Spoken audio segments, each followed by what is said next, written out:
Sarah, hi. Do you want to be on YouTube? No? Hello, my name is Dora Crow, and today I'm going to begin reading Chapter 1 of Winky Wonder. Maybe Shakira will stay and listen. We'll see.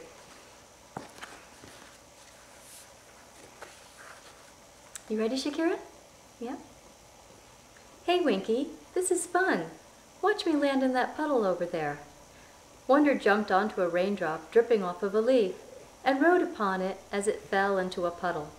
The impact created ripples in the water like waves in an ocean. Or so it seemed to Wonder, who was so small that a puddle would certainly seem like an ocean to her.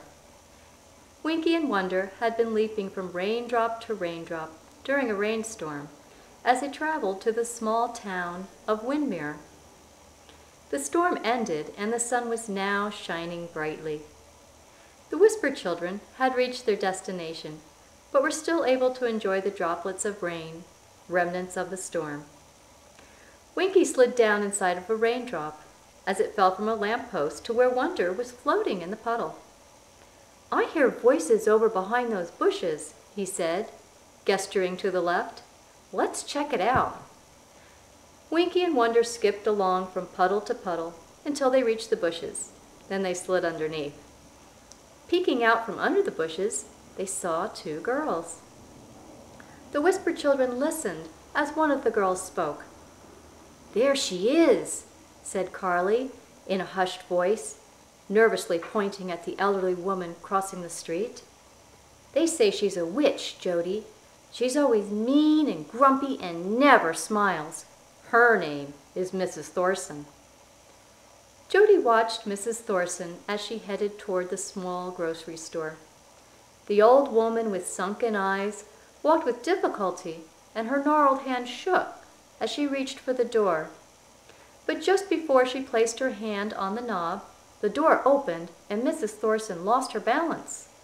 Stumbling, she glared at the young boy who was rushing out the door. "You naughty boy!" she screeched. "You should watch where you're going." I'm sorry, Mrs. Thorson," stammered the boy. I didn't see you there." "Well, you almost knocked me over. I should hope you're sorry," she sniffed. Jody looked at Carly. I wonder why the old woman was so upset. He didn't mean to make her stumble. Carly shrugged her shoulders. "Everything bothers Mrs. Thorson. She's just plain mean." "Well, I can see why the little kids are afraid of her.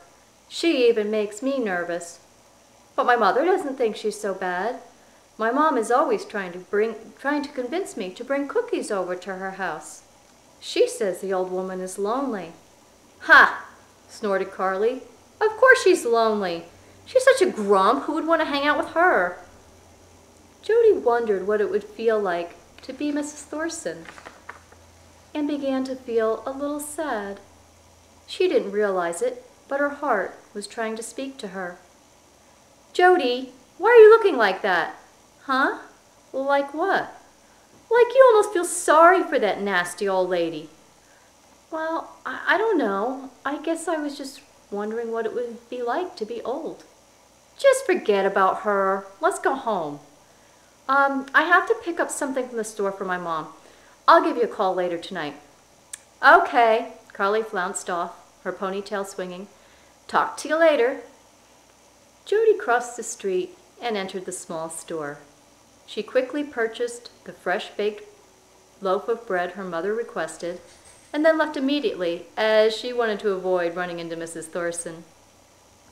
Jody was only a few feet away from the store when she heard a loud crash behind her. Spinning around, she saw all of Mrs. Thorson's groceries on the sidewalk.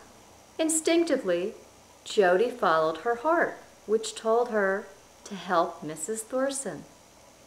Winky and Wonder looked at each other curiously. "She's obviously listening to her heart," Winky said. "I don't think our assistance is needed here." "Shh," Wonder whispered. "Watch what's happening." Winky looked on as Jody caught a rolling can of soup. "Give me that, you little thief!" demanded Mrs. Thorson, snatching the soup can from Jody. Jody was totally unprepared for Mrs. Thorson's reaction. Disgusted, Jody turned and walked away. "Suit yourself, grumpy lady," she said under her breath. "Wonder, Jody's leaving. She's not helping the old woman like her heart told her to." "I know, Winky. I must go speak to her heart. Come with me." Wonder spoke to Jody's heart. "Give the old woman another chance. Yes, she was wrong for accusing you of being a thief, but look at her again and you'll see she really needs your help. She's not as tough as she pretends to be. When you look at her, you will know what you already know deep inside your heart." Jody didn't turn around. She felt a little tug from her heart, but she stubbornly kept walking. "Come on, Winky," urged Wonder. "We have to get Jody to look at Mrs. Thorson. Jump with me onto that loose strand of Jody's hair. We have to pull on it with all our might to make her turn her head." Wonder and Winky leaped up and grabbed Jody's hair tightly. They pulled and pulled, and finally Jody turned her head. Jody saw Mrs. Thorson struggling to return the groceries into a broken bag. "She probably deserves her troubles," thought Jody. "She's so grouchy." Winky and Wonder gave Jody's hair a tremendous yank. "Ouch!" cried Jody, scratching her head. Jody looked at Mrs. Thorson again, and this time she looked directly at the old woman's face. Jody saw a tear running down her face, and Jody listened to her heart.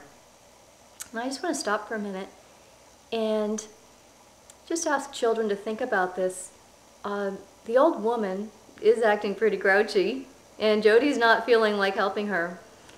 But then she sees the tear on the old woman's face. And just want you to think about, why might the old woman be crying?